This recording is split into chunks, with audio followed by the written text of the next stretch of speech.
Hello everybody, कैसे हैं आप सब लोग? मस्त होंगे, व्यस्त होंगे। Welcome back to my channel that is Monika's brain boost. आज हम क्लास 9th का जो फर्स्ट चैप्टर हमने कंप्लीट कर लिया है उसके कुछ क्वेश्चंस एनसीईआरटी के डिस्कस कर लेते हैं जो बहुत इंपॉर्टेंट है। कैसे लिखना है, कैसे प्रेजेंट करना है, कहाँ कितने मार्क्स स्कोर करने हैं, वो आज सब मैं अपने चैनल में बताऊंगी।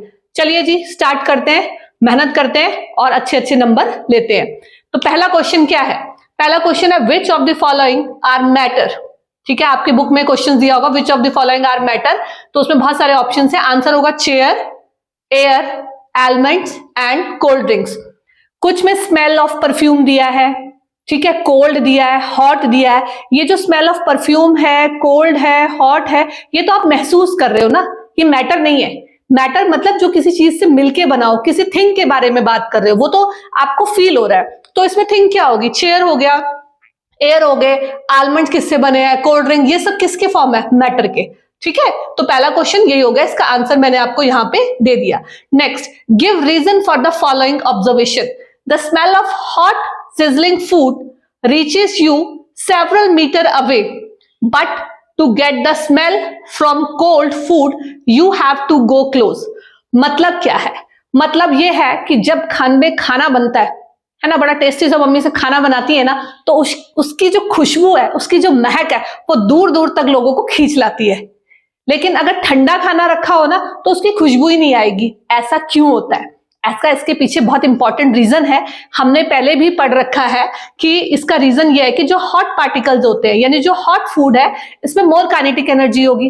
तो जो मोर काइनेटिक एनर्जी होगी, उसमें रेट ऑफ डिफ्यूजन भी क्या होगा? रेट ऑफ डिफ्यूजन बहुत फास्ट होगा, जिसकी वजह से क्या होता है, वो जो काइनेटिक एनर्जी, जो पार्टिकल्स हैं, वो रेट ऑफ डिफ्यूजन की वजह से बहुत जल्दी आपके डिफ्यूज करते हैं। लेकिन यही केस अगर हम कोल्ड फूड के बारे में बात करें, तो कोल्ड फूड में ये सब प्रोसेस नहीं होता है। तो रीजन ये है, तो आप पहले यहां से लिख देंगे कि the smell of hot sizzling food reaches you several meters away, but do get the smell from cold food you have to close, because this is due to reason that the hot particles of hot food have more kinetic energy and hence the rate of diffusion is more than the particles of cold food। तो mainly इसमें kinetic energy and the rate of diffusion दोनों का role है। तो आपने इसको अगर आपको पॉइंट्स बनाने हैं तो आप पॉइंट्स बना के भी लिख सकते हैं। Correct.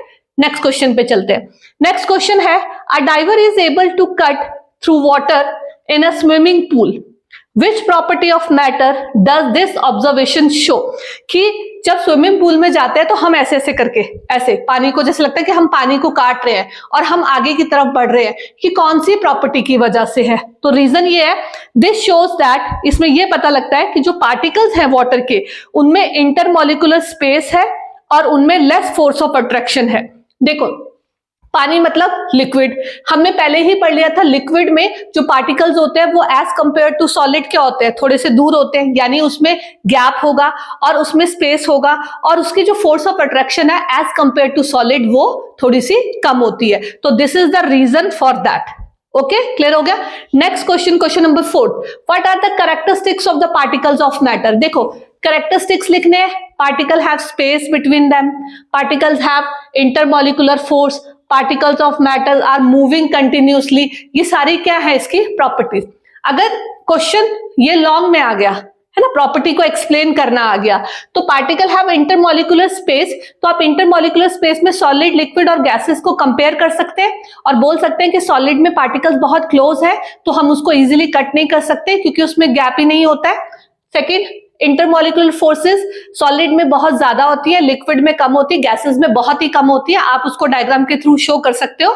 Third, particles of matter are moving continuously, यानी पार्टिकल्स जो है वो कंटिन्यूसली मूव करते हैं, रैंडमली मूव करते हैं। ठीक है, तो गैसेस के जो पार्टिकल्स है उनमें रैंडमनेस ज्यादा होगी, सॉलिड में तो होगी नहीं क्योंकि उसमें स्पेस ही नहीं होता है, लिक्विड में थोड़ी सी कम होगी। तो आप इसको अपने इलैबोरेशन में थोड़ा सा इसको आप बढ़ा सकते हैं। करेक्ट। नेक्स्ट क्वेश्चन है, give reason. A gas fills completely the vessel in which it is kept, है ना, कि जो गैस है वो जितनी भरो उस वेसल में वो पूरी भर जाती है, जितनी मर्जी भरो पूरा वेसल आपका भर जाएगा ज्यादा गैस से। ऐसा क्यों होता है?